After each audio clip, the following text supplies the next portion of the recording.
ఇప్పుడు దేవిజీ లొంగుబాటుతో ఇక నెక్స్ట్ ఎవరు అనేది బిగ్గెస్ట్ క్వశ్చన్ మార్క్. ఎవరైనా ఉండే అవకాశం ఉందా? ఏమైనా పేర్లు పరిశీలించడం జరుగుతుందా? ఎందుకంటే మీరు అన్నట్టుగా బసవరాజు కావచ్చు, లేకపోతే కొంతమంది హిడ్మా లాంటి వ్యక్తుల విషయంలో కావచ్చు, వాళ్ళ ప్రస్తావన వచ్చినప్పుడు ఓకే వీళ్ళ తర్వాత ఒక 2-3 పేర్లు వినిపించాయి. వీళ్ళుండొచ్చు వీళ్ళవచ్చు అంటూ కూడా ఆ సాధ్యాసాధ్యాల గురించి మాట్లాడుకున్నాం. ఇప్పుడు దేవిజీకి ప్రత్యామ్నాయమో లేకపోతే దేవిజీ నెక్స్ట్ సక్సెసర్ ఎవరైనా ఉన్నారా?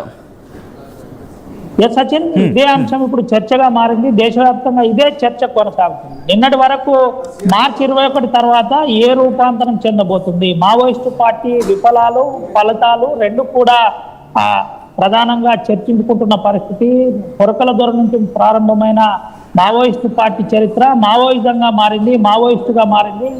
అన్ని పార్టీలన్నీ కూడా లెనినిస్ట్ పార్టీలన్నీ కూడా ఇటు ఆయుధాలతో కూడిన పార్టీలన్నీ కూడా ఒకటిగా ఉండి నిన్నటి వరకు నడిచిన పరిస్థితి. అయితే ఎప్పుడైతే పార్టీ సెక్రటరీ నేరుగా ప్రభుత్వానికి లొంగిపోయిన తర్వాత ఏ విధంగా ఉండబోతుంది ఏంటి ఉంటే అసలు పార్టీకి సంబంధించిన సంపద కావచ్చు, దానికి సంబంధించిన ప్రధానమైన వనరులు కావచ్చు, ఇలాంటి ప్రధానమైన అంశాల్లో ఆయుధాల నుంచి మొదలుకొని ప్రతిదీ కొంత చర్చలో ఉంటుంది. అసలు ఎవరు ఈ పార్టీని లీడ్ చేస్తారో, నిజంగానే పార్టీ వీరితో అంతం కాబోతుందా, ఈ పార్టీలో రానున్న రోజుల్లో పరిస్థితి ఏ విధంగా ఉంటుందనేది ఇంకా సందిగ్ధంగా మారింది. అయితే 2021 వరకు పార్టీకి సంబంధించిన ప్రధాన అంశాలు, ప్రధాన నాయకులందరూ కూడా జనజీవన ప్రవంతిలో కలుస్తున్నారు. ఒక్కొక్కరుగా మనం చంద్రన్న నుంచి మొదలుకొని బండి ప్రకాష్ కావచ్చు, ఇతరత్ర నాయకులు కావచ్చు, అటు మహారాష్ట్రలో కూడా వరుసగా ఆశన్న, మల్లోజుల వేణుగోపాల్ వీళ్ళంతా కూడా నేరుగా సైలెంట్ మోడ్లోకి వెళ్ళిపోయిన పరిస్థితి, సరెండర్ అయిన పరిస్థితి కనబడింది. అయితే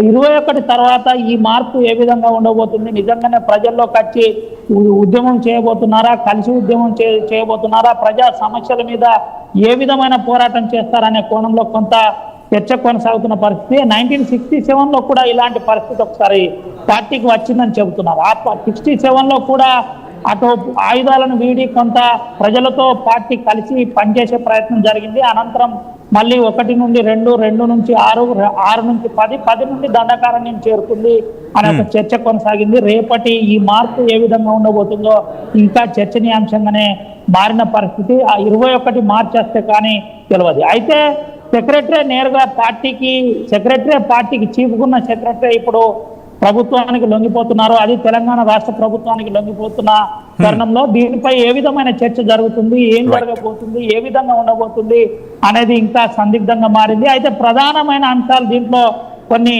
ఉన్నాయి. ఎవరైతే వయసు పడిన వారు ఉన్నారో వారిని నేరుగా పార్టీ చెప్పి బయటికి వెళ్ళగొడుతుంది అనే ఒక చర్చ కొనసాగుతుంది. అందులో భాగంగానే దేవ్జీతో పాటు సంగ్రామ్ బయటకు వస్తున్నారా, లేదంటే పార్టీ సిద్ధాంతం ఇక్కడితో ముగిస్తున్నారా, లేదంటే ఈ నుంచి రూపాంతరం చెందబోతుందా, వేరే రకంగా వేరే కార్యరూపం దాల్చబోతుందా ఏంటి అనేది ఇంకా రేపు మీడియా ముందుకు వస్తే కానీ, మీడియాతో నిజంగానే ఇంటరాక్ట్ అయితే కానీ వాస్తవాలు తెలిసే పరిస్థితి ఉంటుంది. కానీ ఇప్పటికైతే మన దగ్గర ఉన్న సమాచారం మేరకు ఉప ముఖ్యమంత్రి చెప్పిన, మీడియాతో మాట్లాడిన సమాచారం మేరకు పక్కాగా సంగ్రామ్తో పాటు పార్టీ చీఫ్ దేవ్జీ కూడా తెలంగాణ రాష్ట్ర ప్రభుత్వం అండర్లో ఉన్నాడు. ఎంక్వైరీ కొనసాగుతుంది. ఈ రోజా రేపా ఎల్లుండా అనేది మీడియా సమావేశంలో చూపెడితే కానీ తెలుస్తుంది. అయితే దీంట్లో ఇంకో అంశం కూడా ఉంటుంది. ఒకవేళ నిజంగానే మార్చి 21 వస్తుంది కాబట్టి వీళ్ళే ప్రధానమైన నాయకులు కాబట్టి వీళ్ళనే టార్గెట్ చేయాలి కాబట్టి ఇటువంటిది ఏదైనా ప్రచారం జరుగుతుందా అనే కోణంలో కూడా కొంత ఉంది. కానీ ఉప ముఖ్యమంత్రి విజయ్ శర్మ చెబుతున్న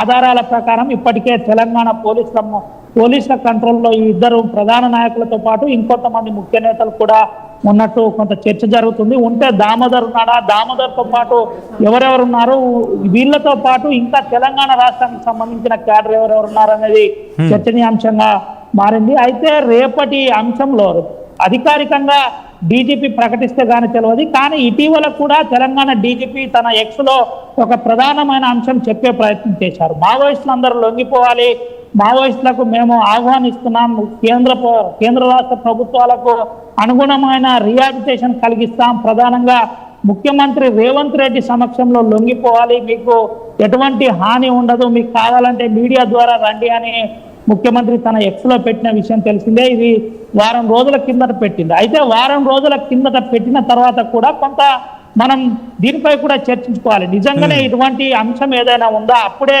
వారం రోజుల కిందటనే నేరుగా తెలంగాణ పోలీసులకు టచ్లోకి ఫలాని ముఖ్య నేతలు మనం చెప్పుకునే దేవ్జీ కావచ్చు, సంగ్రామ్ కావచ్చు, వీళ్ళతో పాటు ఇటు ఎవరైతే తెలంగాణ సెక్రటరీగా ఉన్న ఆ ప్రధాన నాయకుడు ఉన్నాడో ఆయన కూడా వచ్చేసిందా ఏంటి అనే కోణంలో ఇంకా అదే ఆ అంశంలో కూడా మనం ఆలోచించవలసి ఉంటుంది. ఇది కూడా ఒక చర్చ జరిగింది.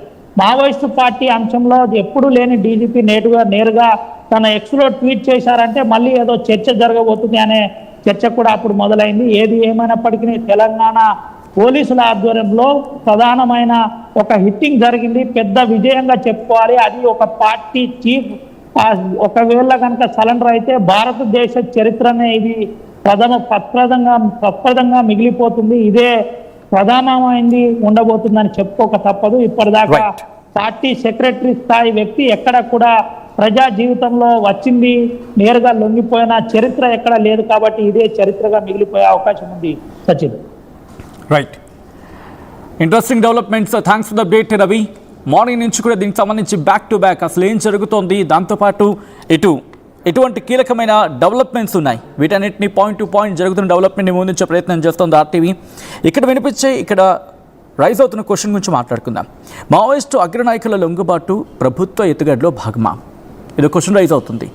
దాంతోపాటు ఏది నిజం అనేది తెలంగాణ రాష్ట్ర ప్రభుత్వం అధికారికంగా ప్రకటిస్తే కానీ మనకు తెలిసే అవకాశం లేదు.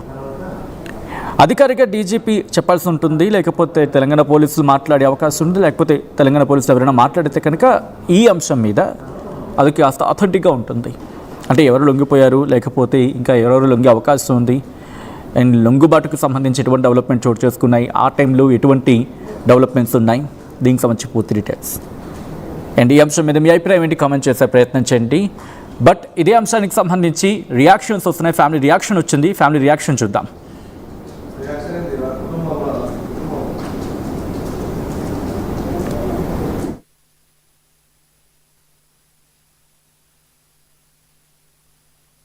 సుమా, తిరుపతి అలియాస్ దేవ్జీ తమ్ముడు కూతురు నేను.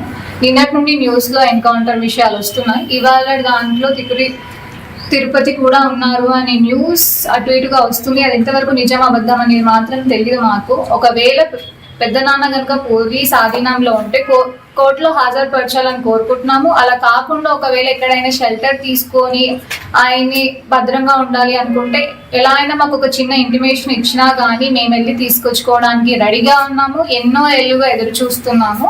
ఆయన వచ్చేస్తే చాలా బాగుంటుందని కోరుకుంటున్నాం. ఆయన ప్రాణాలకు ఎలాంటి హాని కలగద్దు అని చాలా బలంగా ఆయన ఫ్యామిలీ మెంబర్స్ కోరుకుంటున్నారు. ఆయన బాగానే ఉంటారని కూడా నమ్ముతున్నాం. నా పేరు తిప్పిరి గంగాధర్, మరి కోరుట్ల, ఉమ్మడి కరీంనగర్ జిల్లా కోరుట్ల.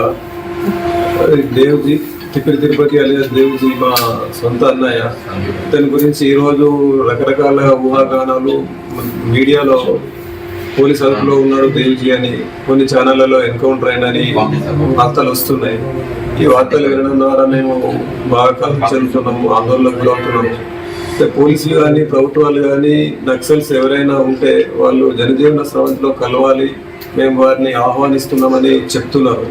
వాళ్ళు నిజంగానే దేవ్జీ కనుక పోలీస్ అదుపులో ఉంటే అతన్ని కోర్టులో హాజరుపరచాలని నేను రిక్వెస్ట్ చేస్తున్నాను. తను ఇంటికి రావాలని కోరుకుంటున్నాను. తిరుపతి అలియాస్ దేవ్జీ మా అన్నయ్య సరెండర్ అవుతుందో అనే వార్తలు మీడియాలో వింటూ చూస్తున్నప్పుడు ఎన్నో సంవత్సరాల నుంచి సుదీర్ఘకాలంగా వ్యక్తి చూస్తున్నటువంటి కళ మేము నెరవేరుతున్నందుకు చాలా సంతోషంగా ఉంది. అతను ఎప్పుడు కలవాలి, ఎప్పుడు చూడాలి అనే ఆతృత మా కుటుంబానికి ఉన్నది. తనను ఎప్పుడెప్పుడు చూద్దామా అని అనిపిస్తుంది.